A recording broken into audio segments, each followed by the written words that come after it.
عاملين ايه؟ يا رب تكونوا بخير. انا هكلمكم النهارده كده يعني ايه سريعا في التسويق، لاني انا كنت قايل ان انا هتكلم في حلقه عن التسويق، ازاي ان انت تسوق المنتج بتاعك. اولا اعرفك بنفسي عشان خاطر لما حضرتك تاخد المعلومه تعرف مين اللي بيديك المعلومه ديت.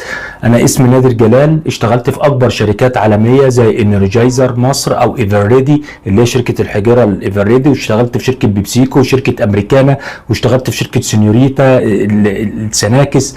المهم اشتغلت الحمد لله بفضل الله، وكمان شركه لمباده. يعني اشتغلت الحمد لله في شركات كتيره جدا، والحمد لله رب العالمين. يعني كنت ناجح في التسويق، وكنت الحمد لله رب العالمين واخد كمان شهادات تقدير. بصوا يا جماعه عشان تعرفوا بس، دلوقتي انت حضرتك مثلا عملت منتج زي المنتج مثلا بتاع الطحينه. مثلا في حد كده كلمني وقال لي انا مش عارف اعمل تسويق ليه، ازاي ان انا اعمل له تسويق؟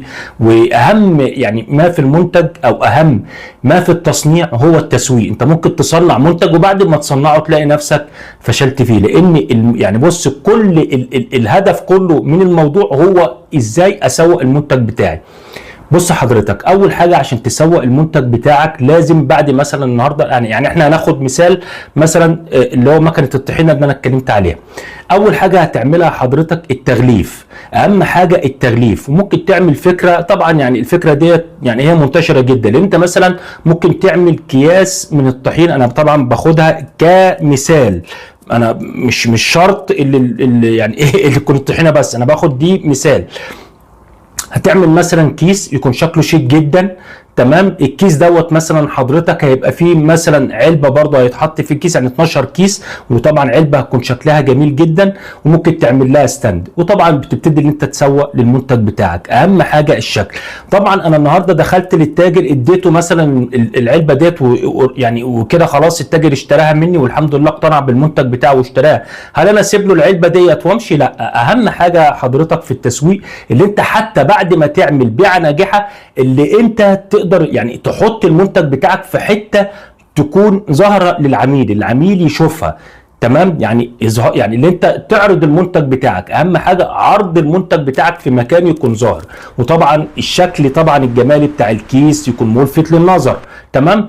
بس يبقى انت كده حضرتك عملت اللي عليك. العميل بقى اول ما يشتري هنا بقى بترجع للجوده بتاعتك. خلاص انت كده عملت بيعه ناجحه، خلاص، والعميل اشترى منك، خلاص.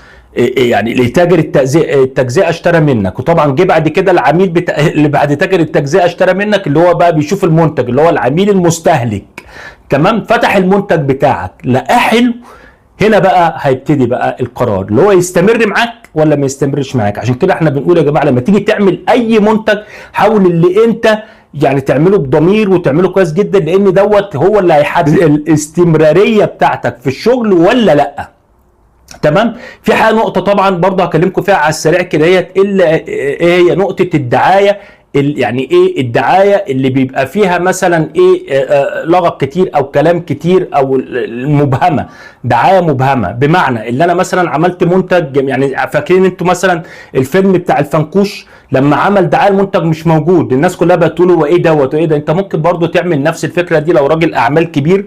طبعا احنا جربناها قبل كده الدعايه ديت في شركه سونيوريتا للاغذيه الخفيفه، اللي هو كانت شركه روتيتو زمان، لما كان عمل اعلانات في كل حته، عمل يفط يفط يفط، وعملها كان باللون الاصفر وكتب عليها انت فين والاصفر فين.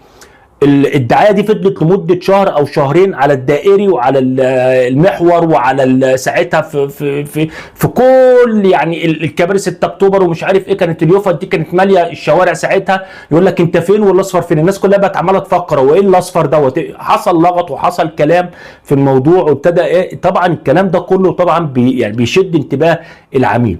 ولما جت مره واحده صبحنا تاني يوم الصبح لقى طبعا كل اليوفط دي اتغيرت بشركه روتيتو المربعات ساعتها لو حضراتكم فاكرينها. طبعا الشركه دي ضربت بطريقه فظيعه، كان الاستوك يكفيهم لمده 6 شهور، الاستوك خلص في حوالي اسبوعين 3.